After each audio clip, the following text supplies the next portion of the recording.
I'm thinking of the stances of the MGTOW, and when I was at the gym, it occurred to me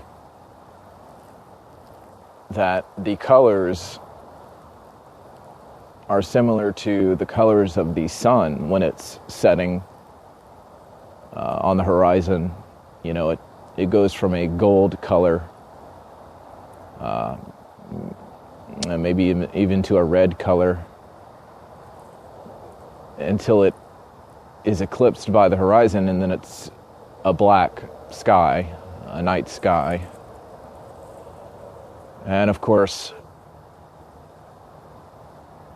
the next day, the sun is kind of reborn, so to speak, and it goes through the red color and then the gold color again, but then in the peak of the sky, it's more of a white color. So that kind of is similar to the stances of a MGTOW.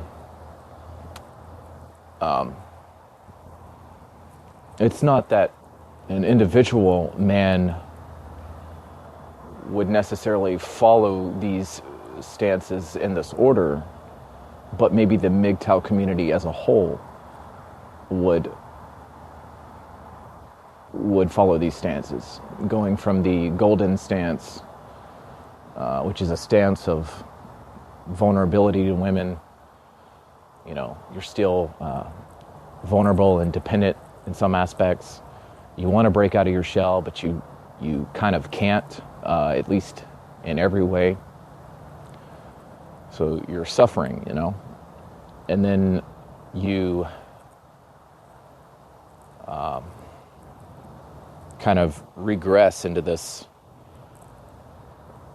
more of a red state, which is the state of lashing out, you know. You kind of have to. It's the state just before going black.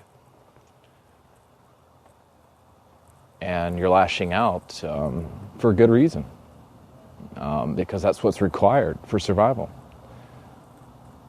And finally, you just go black altogether. You go into the black state.